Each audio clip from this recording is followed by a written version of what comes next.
In this video tutorial, we're going to review the 7 Cents dashboard and walk through all of the metrics that we display. If we look up here at the top, the first thing that shows up is any jobs that I've scheduled historically using 7 Cents' personalization engine. And so as you can see, I can kind of flip around between different emails that have been sent. A couple of things to point out here is if you have not started using 7 Cents yet for send time personalization and you're a new customer, this will just show up as blank. However, there's a couple of metrics to look at, such as, when did the mailing start, when did it end, how many contacts were randomized, which we've discussed in previous tutorials, how many were predicted, how many total were scheduled. During the actual sending of an email, these colors will be different to indicate to you what email is going out at what time, and also how many are sending, how many have sent. If any have failed, this will show up in this number. If you do see failures, you should definitely contact 7Cents' support, which you can simply do so by clicking on the help button, then contact us, use your name, email address, and what issue you're seeing. Then we also showed the job name, which is automatically created during the scheduling process. And then also what email workflow is this campaign associated with within HubSpot. So just some high-level information there. This is really just a distribution, like how many people were sent their email on August 4th at 9 a.m., 7 people. Then what I'm looking at here is all-time events. This is just a high-level overview of the total events that 7Cents has captured out of either your HubSpot account, or in this particular instance, in this demo account, I've connected up my work email address, which is based on Google. So 62,000 emails is how many I've received. I've had 3,704 opens that I've analyzed out of HubSpot, 894 clicks, 7,000 sent. How many have bounced, how many have been delivered, and then ultimately how many emails have been forwarded. The next thing that I'm looking at is all-time contacts. And what this is displaying is how many contacts does 7Cents at least have one data point on, meaning that we can try to start predicting the time for these individuals. So in this particular demo account, it's 3,674 contacts. And then how many I just have zero data on. They've never engaged with us. They've never opened an email. They've never clicked on an email. And in the case where you've connected up Google for your sales team, how many just have never replied to an email that your sales rep has sent to them?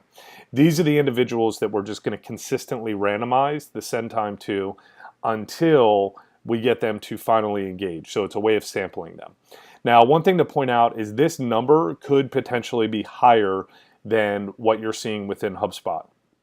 The reason for that is when you actually purge contacts from HubSpot or delete them, HubSpot actually does not delete them on the back end. So that means that 7Cents still has access to those contacts. And where that can be valuable is, say, for example, somebody unsubscribes from your portal, and then you go through a data cleansing effort and you delete out all the contacts that have either unsubscribed, marked you as spam, etc. But then 6 months later, they resubscribe to your content. 7Cents is still going to have access to that data.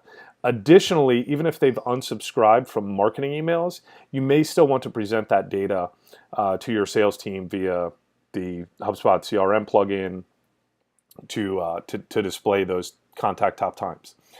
Then what I'm looking at here is dormant contacts.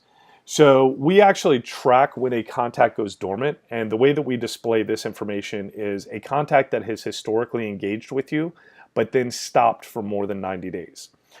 Then we also start displaying how many contacts have we re-engaged by utilizing timing as the mechanism. So a quick storyline, say for example, I come to your website at 10 p.m. and I came to it a year ago and I registered for an ebook. You then sent me an automated email and I've given you permission. I click that email, I really enjoy the content, and I've given you my email address along with the permission to market to me. You then start sending me emails for upwards of a year at 9 a.m. and that email is just going to get buried day in and day out as you send them to me. 7Cents comes along a year later and says, whoa, Mike left a digital fingerprint behind at 10 p.m., Let's send him his next email at 10 p.m. And boom, even after a year of not engaging with you, I re-engage. So this is a way of very quickly seeing an ROI of what 7cents is doing for you. And even with your first send, you really should start to wake up dormant contacts. The next thing that we're looking at here is this engagement level. And this is all backed by a machine learning system that looks at, hey, how are each of your subscribers on an individual basis engaging with you versus what their historical patterns have been? So for example, am I heating up or am I cooling down? And if I'm heating up, then maybe you just keep sending me emails the way that you are. However, if I'm cooling down, maybe you should start pumping the brakes a little bit. We reviewed how to utilize this data or make it actionable during the batch campaign tutorial video. But again, what this is really trying to display is of your overall audience, how many are very highly engaged, meaning they're really heating up as far as their engagement patterns. How many have average engagement, meaning that they're just kind of in an average state based on their historical interactions with you. How many have low engagement? And then ultimately, how many are just completely disengaged, meaning they used to engage with you a lot historically, but they've since gone dormant. Then what I'm looking at here is all contact engagement. If you've ever read a study on when's the best time to send email, I think we would all agree that none of the studies are correct, and the main reason why none of the studies are correct is because there is no one good time. It all depends on the individual. But one thing that's common between all of those studies is they all come with a chart like this. And what this chart is showing is the ebbs and flows of when people are engaging with you. And this is all based off of all of the engagement data that 7cents has inside of your HubSpot portal. Now, the real goal of this is to just kind of show you an aggregate view and to really hit home the fact that, yes, people are engaging with you 24 hours a day, 7 days a week. And then the ultimate goal is for you to never have to think about this again, because you're going to take on a personalization strategy of delivering to each contact at their most optimal time. This next chart is just a heat map that displays this data from the chart above in a different way to spot other potential trends within your data. Then what I'm looking at here is newly engaged contacts by month. And what this is really saying is in September of 2016, I had 74 contacts open or click an email for their first time. So think of these as kind of your top of funnel engagers in your content. I can also roll these up by quarter as well as by year, again, to determine what is my top of funnel activity as far as getting people to engage with me for their first time in my email communications. This next chart is the most complex to understand within the 7cents system. Really what this is doing, and the goal of it is to really show you at the beginning stages of using 7cents a quick ROI. And what I mean by that is when I first started using 7cents in January of 2017, there were 60 contacts that engaged with me in April of 2016, but then they went dormant. 7cents then came along and we have woken up 15 of them. So there are still 45 that are dormant from April of 2016. Now, what I'm going to do with this data is I'm going to get a quick view, again, by quarter as well as by year, to really understand how many of these contacts am I getting to re-engage by really using timing as the mechanism. And then if I really start to see contacts going dormant for quite some time and I've been using 7cents for a while, maybe what I'm going to do is purge those contacts from my HubSpot portal so that I'm not paying money for kind of contacts that are just really dead and are never going to engage with me. This next chart displays kind of the volume of email that is going out of HubSpot as well as overall activity. So this is just a demo account, so there's not a lot of data in here.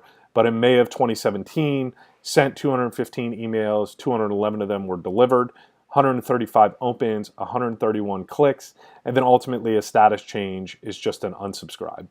So I can roll, again, all of these up by quarter as well as by year, just to understand the total volume of email that I'm sending and delivering and having opened and having clicked across a specific time frame.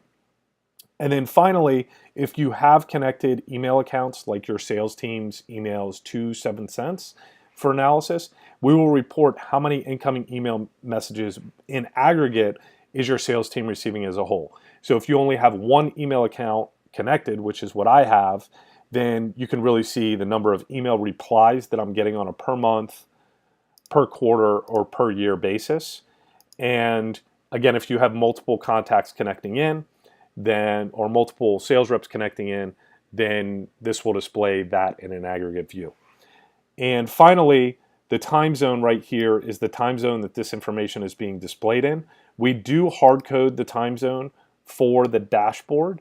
However, that is the only place within the application that we actually have to hard code the time zone. The rest is based off of your browser's time settings. And that's all for this tutorial. Thanks for tuning in.